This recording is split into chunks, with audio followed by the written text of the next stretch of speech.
बोल खाटू नरेश की, हारे के सहारे की।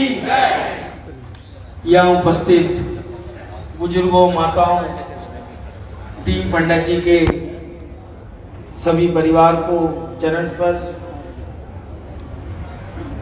मधु को छोड़ के बाकी बहनों को, भाभियों को और भाइयों को हाथ जोड़ के राम राम। एमपी साहब, ये कोई राजनीतिक मंच नहीं है, यहाँ बाबा की पुण्यतिथि है और शायद जिस दिन चुनाव हारा था उस दिन तो ये एहसास था कि शायद जनता ने कुछ किया है। हारे हुए आदमी के संग उसकी परछाई नहीं चलती। आज ये इतने आदमी सुबह 4 बजे से NIT 86 में यहां से आना और जिनके पास अपने साधन थे, जो 2 से 4 यहाँ दर्शन बंद रहते हैं, जो 2 बजे से पहले आए थे भोजन प्रसाद लेके, वो सब लोग जाते हैं। ये सारे साथी वो हैं कि जिन्होंने 4 बजे के बाद दर्शन करे या दर्शन करे हैं। इतने आदमी इतनी दूर यहाँ बैठे हैं, तो ये हमें विश्वास है कि इन वोट चोरों को ये हारे का सहारा ही पार लगाएगा। तो ये हारे के साथ रहता है, इसको पता है किसके संग छल हो रहा है, किसके संग अन्याय हो रहा है। और हमारा प्रोग्राम भी नहीं था खाटू श्याम जी का। आप हमारे हरिद्वार भी आए, वृंदावन आए, मथुरा आए, बाबा कहीं ना कहीं बुलाते हैं। प्रोग्राम था हमारा बद्रीनाथ जी का आपकी बात कि भाई हजारों नहीं ले जाएंगे, 10 बस ले जाएंगे, 500 आदमी ले जाएंगे। बाबा हर साल जाते हैं, पर पहाड़ों में ऐसा भूचाल आया तो सुरेश पंडित जी, वकील साहब, शास्त्री जी बैठे कि जी चलो अब के खाटू श्याम जी चलते हैं। और मैं क्षमा भी चाहूंगा, मैं हमारी हरियाणा से विधायक बहन कहूँ, समदन कहूँ, भाभी कहूँ, हमारे इलाके की रिश्तेदार ने मंजू चौधरी जी, खंडेला साहब, हमारे पिता तुल्य हरियाणा के बहुत, राजस्थान के बहुत बड़े गौरव, हुड्डा साहब के बिल्कुल पारिवारिक जी, चौधरी साहब, भाई गर्दन जी, पंडित जी, संदीप जी और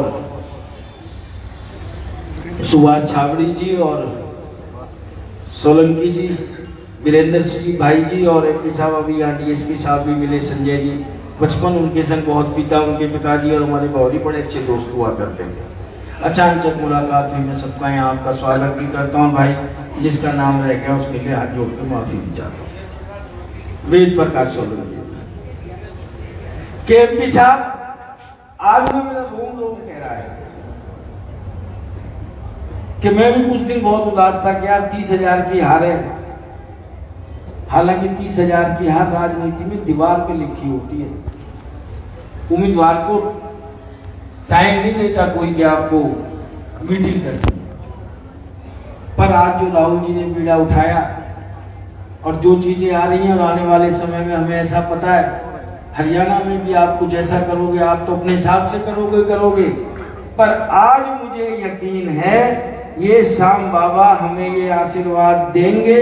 ये हारे के साथ रहते हैं, हारे का सहारा बाबा श्याम हमारा, और ये इन चोरों का, वोट चोरी का पिटारा खोल के देंगे देश की जनता के हाथ में।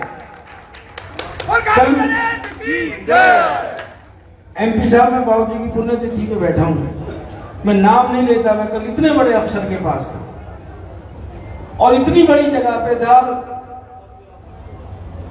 देश की बहुत ऊंची हस्तियां होंगी। वो लोग कह रहे नीरज जी वोटों की तो रैगिंग है, टैपिंग है, ये खुलेगा कब और किसके जिम्मे में पड़ेगा ये हम भी नहीं कह सकते, पर है। तो आप सब यहाँ आए, मैं पुनः आप सबका बहुत धन्यवाद करता हूँ, बाबा को श्रद्धांजलि देता हूँ। सबने इतना स्नेह प्यार बनाए रखना, और उसके साथ साथ समय भी ज्यादा हो गया क्योंकि सभी लोग सुबह 4 बजे से हम लोग निकले हैं और अभी पहुंचते पहुंचते मुझे 6 घंटे लग जाएंगे। सभी राजस्थान वाले भाइयों से माफी मांगते हुए, और मैं MP साहब का तो संबंध बताना भूल ही गया। हमारे MP साहब राजस्थान में भी आए भी है, वे ससुराल भी है MP साहब की। और हैं? अच्छा ये रिश्तेदारी नहीं पता मेरे को। और वो बिटिया जब गाना गा रही थी तो पूछ रही थी कि पहली बार खाटू श्याम जी कौन कौन आए, हाथ खड़े करके बताना जो पहली बार आए हो। बोल पंडित शिवचरण लाल शर्मा। ये बाबा दर्शन करा रहे हो जी, हम ना करा। और ऐसे ही मैं हाथ खड़े करवाऊं ना कि एमपी साहब के बिहार में फरीदाबाद वालों को किसका सौभाग्य मिला था आने का बारात में, शायद एक ही हाथ उठेगा नीरज शर्मा का। नीरज शर्मा उन बारात में भी शामिल था। लड़की वालों ने बहुत भव्य इंतजाम किया था, पर हमारे हुड्डा साहब बहुत सूक्ष्म, बहुत छोटी बारात लेके आए थे सामाजिक संदेश देने के लिए। मुख्यमंत्री रहते हुए सिर्फ एक बस के अंदर ही एमपी साहब की बारात आई थी। हुड्डा साहब सारे रिश्तेदारों से भी हाथ जोड़ के माफी मांगी थी कि नहीं भाई मैं समाज में एक संदेश देना चाहता हूँ कि हमें बेटी वाले पे बोझ कम से कम डालना है। और अब राजनीति की मंची हो जाएगा माफी मांगते हुए।